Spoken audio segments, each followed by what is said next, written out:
child, I don't think I think I was pretty good. I didn't give my mom and dad too much trouble, although there was one time when I was the oldest of the four littlest, meaning it was me, Julie, Linda, and Paul.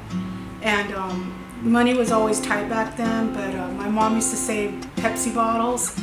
And I don't know what got into me, but I got a wagon. I got my little brother and my little sisters, and we filled it up with Pepsi bottles. And we went to the liquor store and we bought candy and soda. And when we came back and they found out what I did, I got my ass beat by my mom and dad. I mean, really, with the belt, I was on the floor spinning around. Guadalupe Maria Ramirez. I'm age 49. Today's date is August 21st, 2014. I was born December 18th, 1964 in Mission Hills, California, which is a suburb of LA County. The hospital that I was born at, there's a funny story behind it. My dad was working for this company and he needed so many hours to be in the union for insurance reasons. Fell through, so it was a really rainy day, what my mom tells me, and it was really bad weather, but I was coming, and they were going to take me to a county hospital, and my grandma, my nana, Juana, on my mom's side, she just wouldn't have it, and so she came up with $2,500 from her room somewhere, and they took my mom to Holy Cross Hospital. She paid cash to have me born there. My parents are Mary Lou Lujan and Crescencio Melendez Ramirez. My mom, sweet and beautiful. My father, sweet and beautiful. My older brother Manuel, describe him in 2 words. Okay. Let me say he's a fun guy, nice guy. My brother Chris, he's a very nice soul, and he's a family man. My sister Jenny, my oldest sister, she right now she's kind of a drifter, but she has a really good heart. My sister Kiki, she's fun-loving and she's a family person.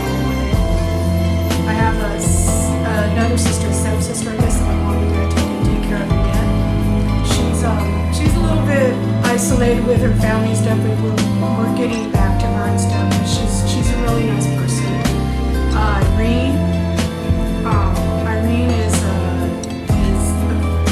very good soul who tries to do more than possibly she can at times.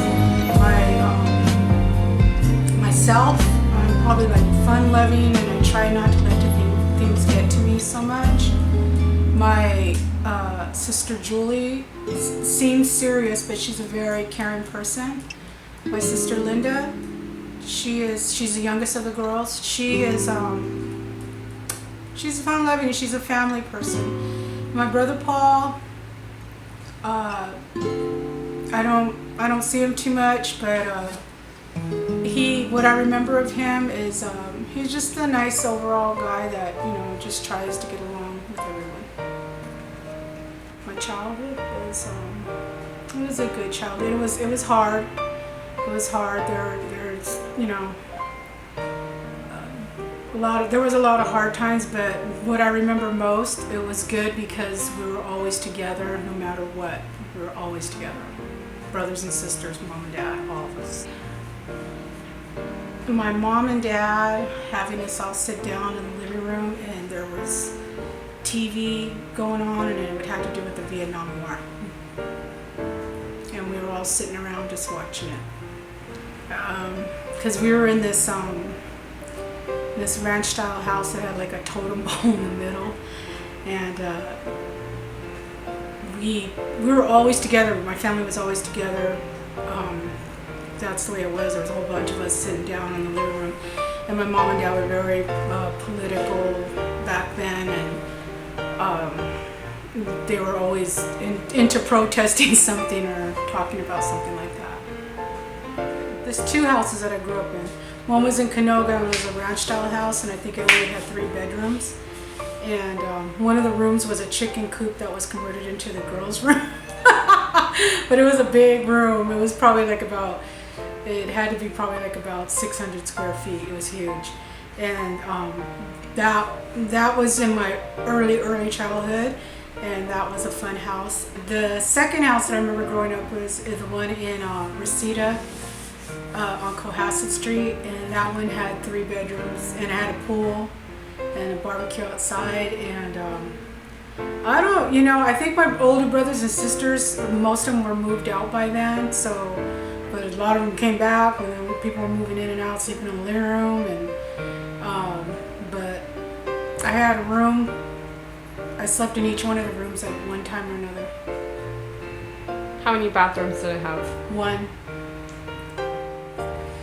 That you had to hurry up and get your business done because someone was going to be knocking. The house, the one in Cohasset Street, yeah, for the most part. And then later on in years, I guess we got this really big bill and thought that Nana didn't want to pay it. I don't know what was going on, but we didn't have electricity for probably like the whole summer, or water. Yeah, I remember the big fireplace had a bunch of stone on it that finally got chipped away. And I remember in my mom's dining room, she had little shelves put up, and she had little knickknacks put up there. It kind of reminds me of Millie's Cafe, if you go in there. I remember we worked in the fields a lot, and farm workers, but I remember times where I was with like my older sister Irene and that, and we would still play games. Me and my little sister Julie would after being in that hot heat and tired and all this and that, we would still find time to still make dolls out of onions and play with our onion dolls. In the yards and the houses, oh man, we used to have yards that had like an acre, or whatever. Or even if they didn't, you could go out on the street and play in your neighbor's yard, and nobody would say anything and stuff, and you could ride up and down. You didn't have to worry about anybody getting hit or anything like that. And it was safe to walk around without a phone or this and that. Be away from your parents. My mom would when we lived in Canoga, my mom would feed us, send us outside, and we would be gone for the whole day until it was ready, like lunchtime, and she'd have something for us to eat. We'd eat. Some of us would sleep, and then we'd get back out there and just play until the street lights came on, pretty much. But we were never on the streets. We were like in this field that connected my dad's brothers' houses and stuff together, and we played with our cousins. And we didn't have any phones or any electronics. It was all stuff we used that we found to make our little forts and stagecoaches and things like hide and go seek and army man and stuff like that. Typical family dinner. Well, if you can save a place at the table for yourself, good for you. But if not, then you had to sit to the side. You know what? I remember we did. Like I said, there wasn't room at the table if you got a spot. But you would stand up, or you would lean on the counter, or you'd go in the next room. But we all seemed to eat at the same time. It wasn't, and a lot of times, yeah, maybe the TV was on, but it wasn't. And we were just all there. And I remember being little and being at my Nana's house, and we'd have to spread out newspaper on the floor because all of us kids would be eating there and stuff. And but we all ate together. It wasn't like people coming in and out mostly. I mean, it was like that, but we all ate together. Yeah, we did. Her tortillas and probably the squash. Halloween, because we would get crazy, and you could do anything you wanted to do. If you wanted to be something really sexy, you could do that. If you wanted to be something really scary, you could do that. And all the little kids, if they didn't like it, they can go somewhere else. But my mom always wanted to see all the little kids dressed up and all that, and we'd have to finally, after a while, break up in little groups because there was just too many of us traveling in a pack, too many of us. The last one that I made for myself, that Nana helped me with, and actually I bought it, but we embellished on it, was Maleficent, before the movie came out. One that I remember the most was my Nino, who he had some problems with drugs, but anyway, they hijacked a truck, a toy truck, and I think it was actually one of those birthdays where I actually got a cake to myself, and had a Santa Claus skiing down the hill and all that, and little Christmas trees. But he pulled up in this truck, a pickup truck, and he told me to go out there, told my mom to send me out there, and I got to just pick whatever I wanted from that truck. And I remember I picked a little ironing board with a fake iron, and a couple of dolls, and jewelry, like play jewelry, snapped just junk. But I remember it was fun. It was because it was my birthday and we didn't get presents like that and stuff all the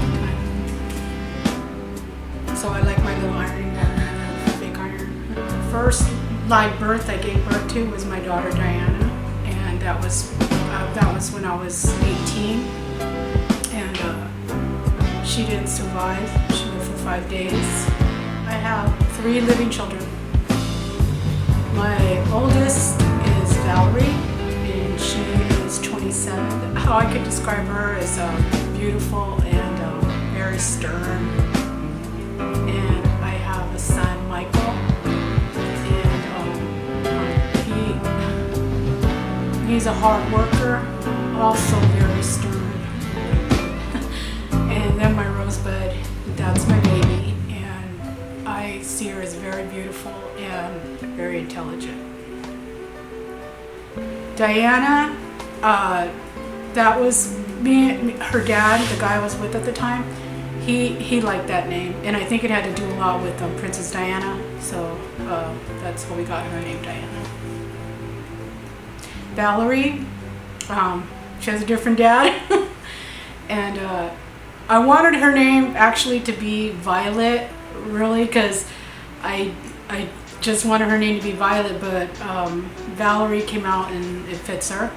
Michael, the guy I was with, Valerie's dad, he already had a junior, and I was working at this Jewish home, and this Jewish lady, Gutha, told me, she was holding my stomach because she told me that I was having a boy, and if I had a boy I should name him Michael David. And then my Rosebud, her father and I, we named her after his Nana, my Nana, our Nana, Rosie Kana. I used to party a lot and just carefree and this and that, but having children, I gained a lot of responsibility that I needed to do. I needed to grow up. Valerie and Michael are so close in age, they're something like 10 months apart. People refer to them sometimes as twins because they were so close in age, but it's funny because I remember them like fighting and getting this nap, but not being really bad. I mean, not having a tough time at all handling both of them at one time for some reason. So they're pretty good, and the youngest one, Rosebud, that's a different story because she's the baby, and she's a little bit more spoiled. So the difficult time I had with her was just the crying. Rosebud cried not because anything was wrong with her, only because she wanted stuff her way. Yeah, and now she's getting them. Fortunately, I met a man who knows his father, who made it my life as far as having a nice, clean place to live and a safe place and always food in the house and the power on, everything. You know, he came into my life when Michael was 5 months old. So my kids are very fortunate, especially the 2 older ones, because he filled the spot. And then we just, other than living in a small apartment, you know, when I wanted to move out, we finally did. To me, everything was good with the kids and stuff, and living there and the way we were going. We have our own little barbecues. Life goes on. Before, you know, I talked to my brothers and sisters, and we say, oh, we don't get together, we haven't seen each other in a while, but life, you start having your own lives, and your kids grow up that you stay at your own house and you have your own little barbecues and your own little family. Before you know it, that's all you need sometimes. I'm proud that my kids are doing well. They're not in jail, they're not drug addicts, and for the most part they're contributing to life. I met him at this restaurant called Las Hadas, and he kept bugging me to dance and have a drink, and I didn't want to. And finally, I went out. I went and danced with him. We found out we knew each other from high school back when, and yeah, we just started talking. So we had something in common about that. Because, well, how did I know? Because he, every time he would come over and say, oh, let's go out, let's go do something, I would tell him, I got my kids. I got my 2 kids, and I wouldn't ask for a babysitter or anything. I would say I got to take them with me, and he'd be like, "Let's take them," and he'd help me get the bag ready and the car seats, and we'd go for a ride. What a loving, caring man. Not just to me, but to everyone. He doesn't do it to gain anything from anybody. He's just about like that. He's just a nice, very nice, caring man. He would always bring my dad like a bag of candy and cookies and all that. He would come over and visit me at my mom and dad's house because he was trying to bring my mom and dad over, and he did. And then, the couple of times that he came and he didn't show up with the stuff, they're like, where's my cookies, where's my candy? My dad would tell him. He would take off and run to 7-Eleven to go get the stuff. I guess when we finally decided to buy the house, when I talked him into it, we were working at getting this little house. We didn't know about home buying or anything, so we could have went out there and bought something much bigger and all put together and everything, but we didn't know.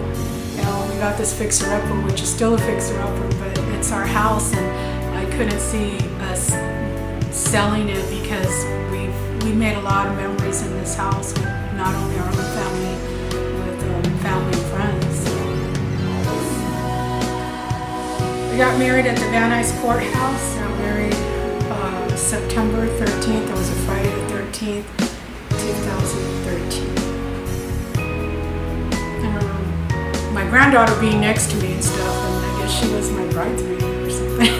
We've only been married almost a year now, but we've been together for 25 years.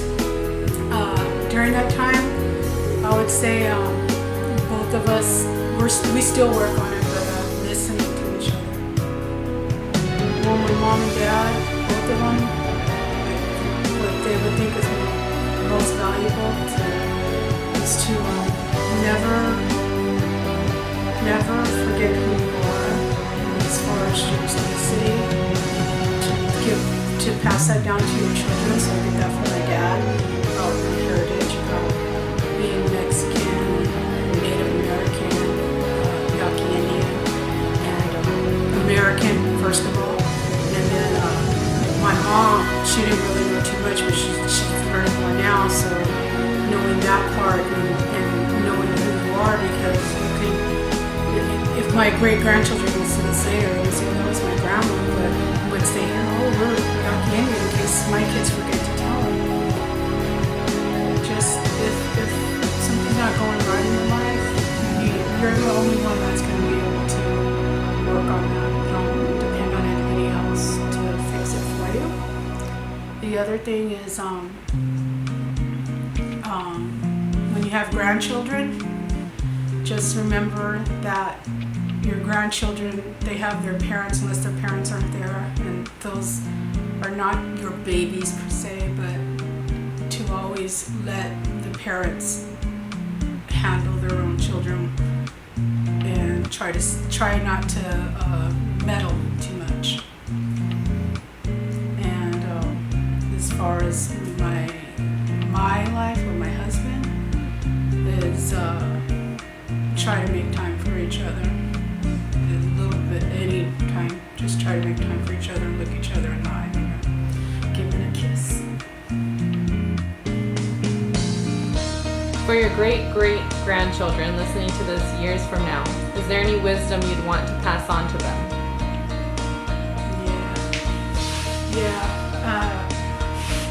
Listen to your nana. Listen to your mom and dad. Listen to your aunts and uncles.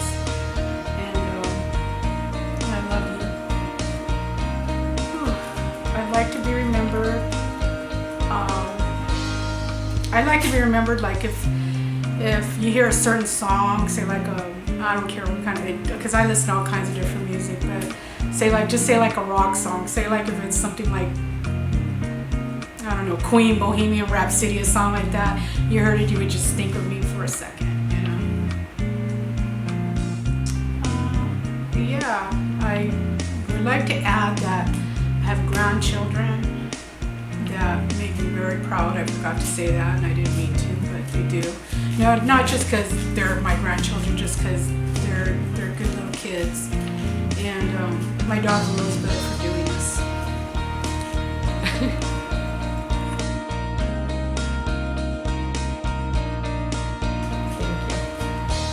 Say bye. Wave. Wave. We say he's a fun guy, nice guy. He's thrifty. 27. And am I makeup okay? Yes. Go ahead. Some bloopers. Do you want me to go on about my other kids or just? Huh?